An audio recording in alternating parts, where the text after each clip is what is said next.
Berikutnya adalah reorientation. Reorientation adalah merupakan bagian atau tahap akhir sebagai pengulangan pengenalan yang ada di bagian awal teks. Pada bagian ini pula bisa berupa kesan atau pesan ataupun bisa berupa simpulan dari penulis. Misalnya dalam teks Trip to the Zoo tadi, pada bagian akhir di sini dikatakan, "When we returned home, we were very tired but happy because we had so much fun." Jadi di sini penulis mengatakan bahwa ketika mereka pulang ke rumah, mereka sangat capek, tapi mereka sangat bahagia karena betul-betul mendapat kesenangan saat itu. Jadi, jika kalian menemukan teks yang di dalamnya ada orientation di paragraf pertama, events atau kejadian-kejadian yang dikisahkan secara beruntun, dan ada kesan dari penulis di akhir paragraf, maka itu bisa dipastikan adalah recount text. Begitupun saat kalian diminta untuk membuat teks recount, maka yang kalian perhatikan adalah struktur pembuatan teks recount ini, yaitu mulai dari orientation, events, dan reorientation. Yang berikut adalah language features atau unsur-unsur kebahasaan yang ada dalam teks recount atau ciri-ciri kebahasaan yang ada dalam teks recount. Yang pertama, kita akan menemukan penggunaan past tense. Past tense adalah tenses atau kalimat bentuk waktu lampau, di mana dalam kalimat-kalimat yang digunakan akan selalu menggunakan kata kerja bentuk lampau. Contoh dalam teks Trip to the Zoo, ada "My family and I went to the zoo." Kata went merupakan kata kerja bentuk lampau dari go, yang artinya pergi. Di sini kita tidak bisa menggunakan kata go, karena kalimat ini adalah peristiwa yang sudah terjadi. Karena itu harus menggunakan bentuk lampau dari go, yaitu when. Begitupun dengan kata kerja yang digunakan yang lainnya, selalu menggunakan bentuk lampaunya. Contoh lain dalam teks Trip to the Zoo, disitu dikatakan, "We saw some birds and reptiles." So merupakan kata kerja bentuk lampau dari see atau melihat. Kata-kata lain yang menunjukkan past tense dalam cerita Trip to the Zoo diantaranya got, fed, returned, were, and had. Yang berikut adalah menggunakan action verb atau kata kerja aksi. Kata kerja aksi atau action verb merupakan kata kerja yang benar-benar dilakukan manusia atau dalam hal ini penulis secara sadar. Contoh, saw atau see, melihat, look, atau lain sebagainya. Dalam teks Trip to the Zoo kita bisa lihat ada kata when, buy, give, dan lain sebagainya. Ini adalah contoh-contoh kata kerja action verb yang selalu digunakan dalam teks recount.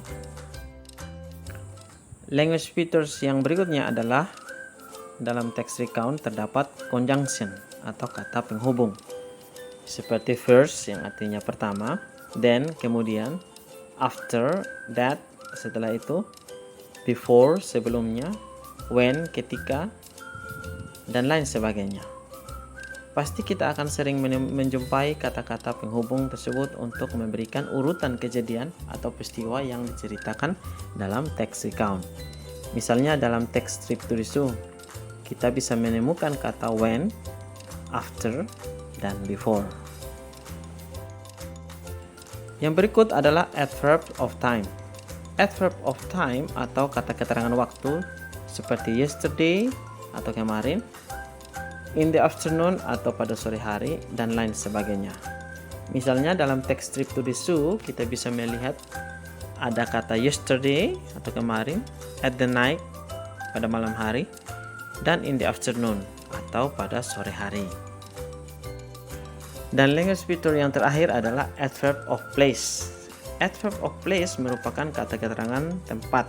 Misalnya dalam teks Trip to the Zoo kita bisa melihat ada kata the zoo atau di kebun binatang, the nocturnal house atau di rumah binatang nocturnal, dan juga ada kata in the park atau di taman. Ini adalah beberapa contoh adverb of place, kata keterangan tempat yang ada dalam teks. Jadi ini beberapa hal yang menjadi ciri khas dari recount text, bahwa kalian akan selalu temukan kalimat dalam bentuk past tense. Juga terdapat action verb atau kata kerja aksi, conjunction atau kata penghubung, adverb of time dan adverb of place atau kata keterangan waktu dan kata keterangan tempat. Sehingga jika kita temukan ciri-ciri tersebut, maka sudah dipastikan itu merupakan recount text. Jadi sekarang sudah semakin paham ya. Nah anak-anak, sekarang mari kita coba analisis atau observasi salah satu teks recount, yaitu tipe historical recount tentang hari pahlawan atau peristiwa yang terjadi pada hari pahlawan tanggal 10 November tahun 1945 silam. Pada teks ini di bagian paragraf pertama kita bisa menemukan waktu kejadian, ini yang dicetak tebal. Juga ada siapa pelakunya atau partisipannya, ini yang di garis bawah, dan di mana kejadiannya. Jadi jika sudah memuat tiga hal ini merupakan orientation dari teks tersebut. Pada paragraf 2 sampai 5 merupakan events. Di sini kita temukan ada beberapa kata dalam bentuk past tense seperti took dari kata take, refused, was, played, started, angered, felt, was, dan began. Kemudian kita juga temukan ada action verb seperti kata told, refused, played, dan lain sebagainya. Juga ada partisipan lain seperti Bung Tomo, British Army, dan lain sebagainya. Nah, hal-hal ini yang kita bisa temukan pada paragraf 2 sampai paragraf 5. Dan masih banyak hal lain lagi yang berkaitan dengan language features of the recount text.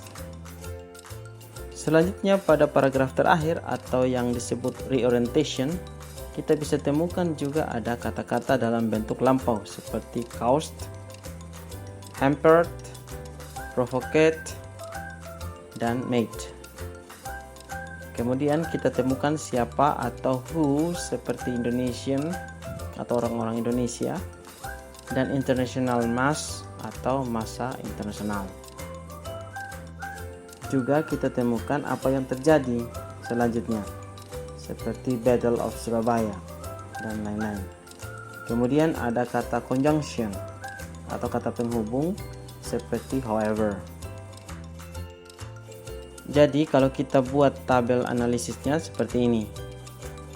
Di baris bagian atas ada kolom generic structure, kemudian ada the text atau di bagian paragraf mana saja, kemudian language features masing-masing bagian.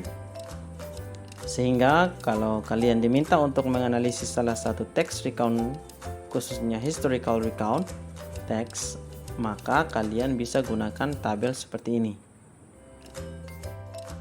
Nah anak-anak, sekian materi kita untuk hari ini. Thank you for attention. Terima kasih atas perhatiannya. Sampai jumpa di lain waktu. Bye bye.